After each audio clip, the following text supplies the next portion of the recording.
Okay, so the other day, today is Sunday, so on Thursday I ended up calling up the district attorney's office, Hampden County, Massachusetts, Guglielmi or whatever the hell his name is.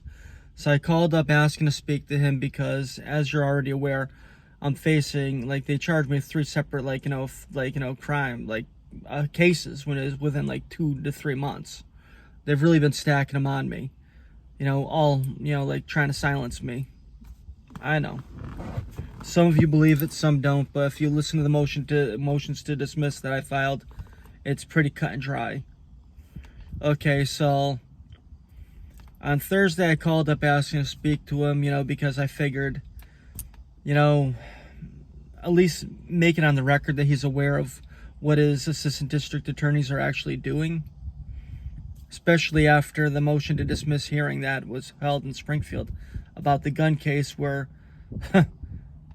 his assistant district attorney was, well, hell, this is something he claimed.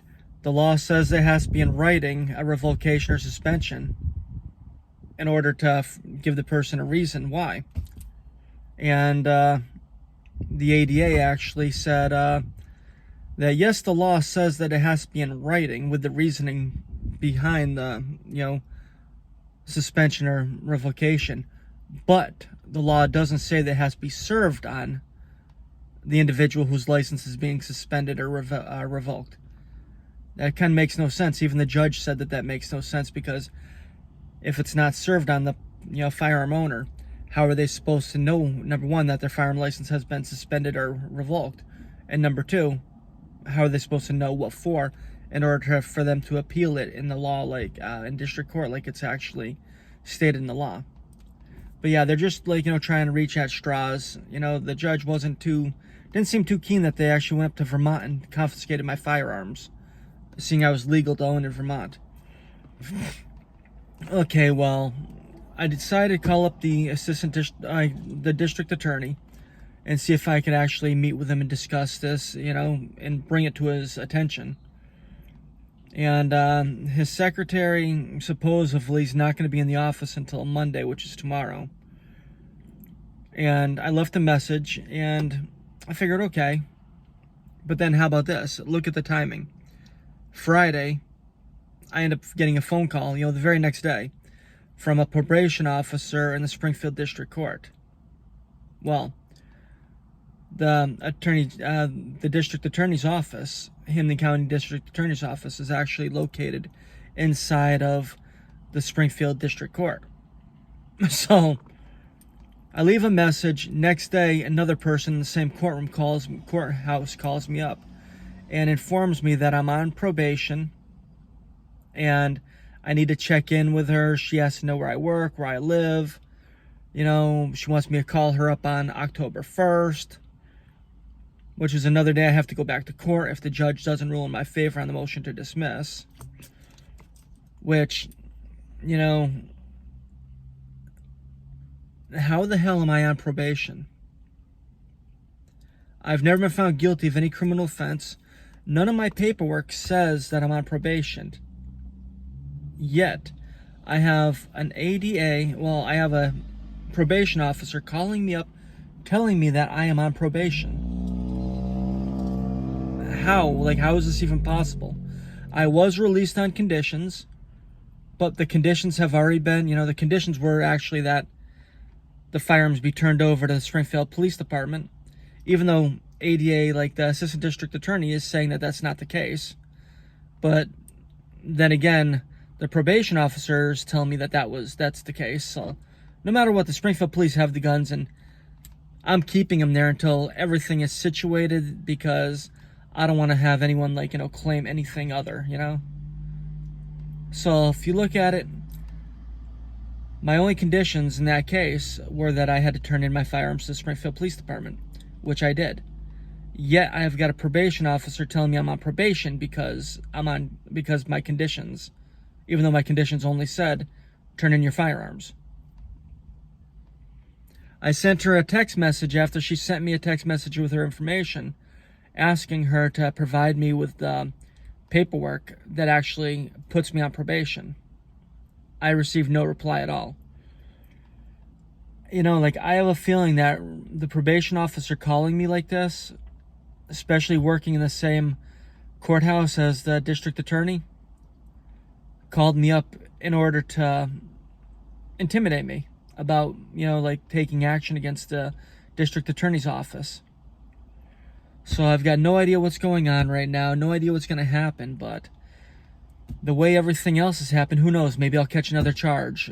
You know, like, it's sad to say because I've always been about law and order. I went to school for criminal justice. I went to school for psychology. I worked as a youth corrections officer. I was with the Springfield Park Rangers as a recruit ranger. I've worked private personal security. Like, I've lived a life that's... I've lived my life to be law-abiding, to be law and order. I believed in the system until the corruption started about 13 years ago. Yeah, 13 years. You know, also what I might as well mention here too is when I went in for my motion to dismiss, the motion itself and all the exhibits was scrubbed out of the, you know, courthouse file. So you got to wonder who scrubbed that out of the file. I didn't scrub it. And then what they did is they asked for a copy of it from the assistant district attorney. You know, like, I had a copy without the exhibits on me, but they're like, nope, we want the copy from the district attorney's office. So how the hell is that even possible? I don't even know if the judge has my original motion with my exhibits, you know, that he's basing his ruling off of, because it's under advisement right now. So I'm waiting for the judge to rule.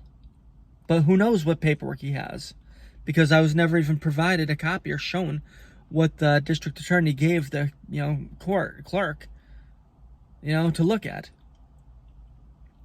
There's just been a lot of corruption up here in Massachusetts, and it's pretty sad. Like, when you start running for office in a Democrat-controlled city or, you know, or state, which Massachusetts is. I was a common sense Republican at one point, and I'm a common sense independent right now. But if you look at it, when you're running for office in a state, well, actually, first off, city, where everyone's a Democrat, then a state where you maybe have a handful of Republicans in state office out of, what, several hundred, a couple hundred? You know, like, the courthouses, all the judges have been appointed by Democrats. By a Democrat, like, you know, governor's council.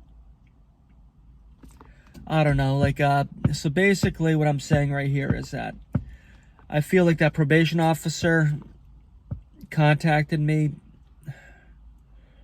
in retaliation for me calling up and asking for a meeting with the district attorney, because the district attorney does not like the fact that I said I will go throughout Hampden County and spread the word of what his ADAs have done and what he's allowed to take place, the corruption. And as everyone knows, district attorneys are actually, in Massachusetts, elected officials. So if I spread the word about his corrupt behaviors, or the behaviors of his underlings, you know, who you know that they're doing it based upon what he wants. Otherwise, they wouldn't be doing it. Well, anyways, like, so yeah, I told him what was going to happen if I didn't meet with him, and then I get a phone call by a probation department, you know, probation officer. You know, last I knew, you go on probation after you're found guilty of a crime, not before. And if you look at this case, the ADA offered me pretrial probation to end the case with a finding in, like, not guilty. Said that I didn't have to admit to being guilty or anything like that, but just if I agree to be on pretrial probation, that's how he was going to, you know, end the case. So if you look at, if I'm already on pretrial probation, why wouldn't I have agreed to be on pretrial probation where the case gets dismissed because I'm on probation? Makes no sense. What is this, double secret probation like Animal House? Okay, have a great day, guys. Hey, hopefully Check out my website, jpdonnelly8.com. Buy a book, Raw Emotion, Political Repression, The True Tale of Massachusetts Bohemian, which you could order on my website. Basically send $20 to jpdonnelly8@AOL.com on PayPal, and I'll send you out a copy. Also, I'm selling copies of the motions that I filed, or if you just want to donate money to the cause and help support the cause, that would be much appreciated too.